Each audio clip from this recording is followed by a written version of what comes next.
તો આ વડીલ હોય ને ઓખ ફાટેલી હોય મરતી ઓટા તાકે વાહેતેલા ને ફાટેલી દૃશ્ય એટલે કારે ખુલેલી બંધ ના થાય એનો કોઈ નક્કી નથી જઈ ખુલ્લી સંત એટલે હારા મારું જીવન જીવી લેવાનું ભલે એવું કશું જ નહીં સંપત્તિ હોય તાજ સુખથી જીવાય એવું કશું છે જ નહીં જેનો ભાવ સાચો છે જેમના વિચારો ઊંચા છે અને જેના જીવનની વિચારધારા અને જે ઘરની અંદર પ્રેમ ભાવ સારો છે ભલે એવું નહીં પાકું મકાન હોય ત્યાં શાંતિથી જે એવું કશું છે જ નહીં અને ભગવાન પણ એવું નહીં કીધું કે તારું પાકું ઝૂંપડું હોય ત્યાં આવો જે જગ્યા ઉપર ભાવ હશે ને ભગવાને દુર્યોધન જોડે 56 જાતનું ભોજન હતું તોય ભગવાન જમવા જા નતા અને ભાજી ખાધેલી વિદુરની એટલે ભાવ મોટો રાખજો જીવનમાં ભાવ ઘટાડવાનો નહીં ભાવ વધે એવું કાર્ય કરવાનું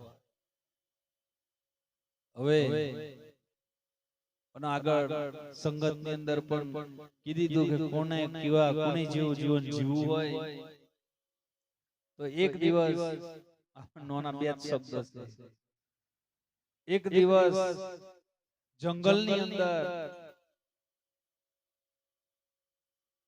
રોજ ગધેડાનું વજન લદાવે એટલે કાયમ જાય પણ એક દાડે ગધેડો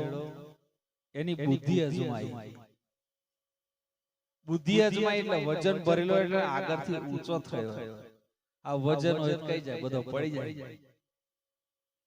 બધો હેઠે એટલે પેલા બિલકુલ હલકો થઈ ગયો એટલે આયો પાછો આવે જ નહીં જંગલમાં દારોટીઓ મારે આઝાદ થઈ ગયો એટલે પણ એક દિવસ બળદ ગાડું નીકળ્યું એટલે ગધેડો બળદિયાને કીધું કોની હોંભરવાની અને કોની ના હોંભરવાની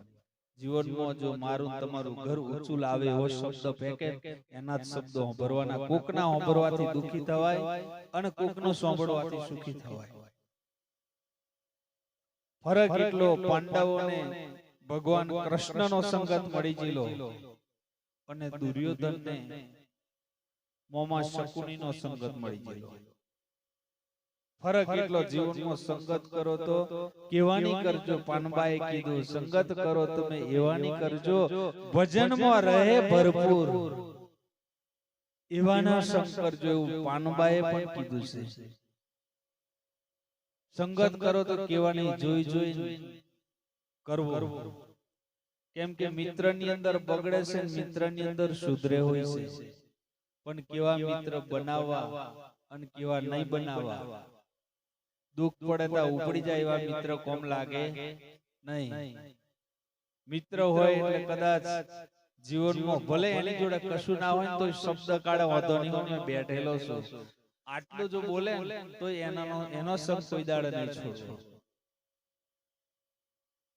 એને નહીં ભૂલું જીવનમાં અને પેલાના ભાઈબંધને ખબર હોય ને અને આટલાની જરૂર છે છતાં એમ કે મારી જોડે કશું નહીં તો એને હોય નહીં ભૂલવું એટલે અંદરની ચાલે એટલે બળદિયાને ગધેડો ઉભો રાખાય ઉપર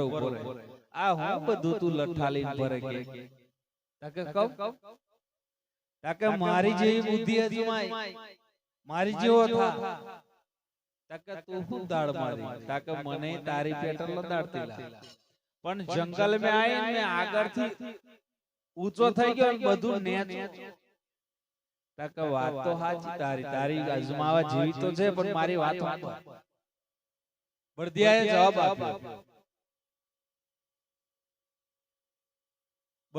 જવાબ આપ્યો મારી વાત સાંભળ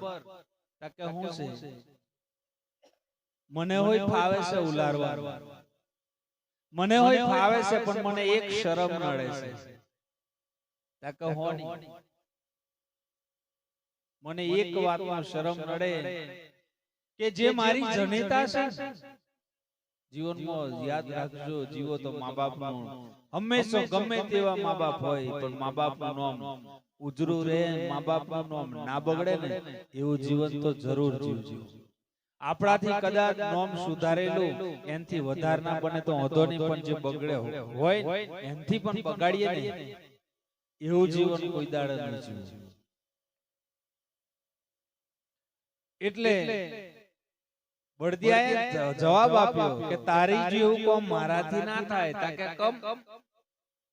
પણ જે મારી જનેતા છે ને એને લોકો પગે લાગે છે. મારી જનેતાને ગાય માતા કહે છે. ગાયને કોણ નહીં કહેતું? આખી દુનિયા ગાય માતા કહે. જે મારી જન્મ આલનારી છે એને પગે લાગે લોકો, તિલક કરે, એને રોટલો આલે, ખવડાવે. એટલે મારથી ભૂલાર્યું થાય એવું નમ્ર. પણ તારી માને હું કેમ કીધું? બળદિયો પૂછ્યું તારી માને હું કે? ગધેડી બસ થાય એટલે એટલો ફરક છે. મારી માને તો આખું જગત માં કે, પણ ગધેડી તારી માને હું કહેતા કે ગધેડી કહેતા કે બસ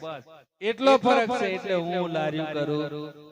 એટલે જીવનમાં કદાચ મારા તમારા જીવનની અંદર ખટપટ તો આવે, સુખ ને દુઃખ આયા જન્મ્યા તેદારનો શીડો લાગેલો છે. કોઈને એવું નહીં લાગે કે આજે હાથ સુધરી ગયો, પણ મન પ્રફુલ્લિત રાખી જીવન જીવવાનું. કેમ કે આ જોડું નર નારી આ મંજીરા તા તાલ, આ બાયો તા હાથે નારંગી. એટલે સુખ દુઃખ નું જોડું તો આવે જ આપણું નહીં. રાજા મહારાજાઓના જીવનની અંદર પણ આવી ગયું છે. એટલે બને તેટલા આવા ભજનિક બની અને આવો પ્રેમ ભાવથી બનજો ને. આટલું બોલી મારી વાણીને વિરામ કરું છું. બોલીએ સદગુરુ મહારાજ સત્ય સનાતન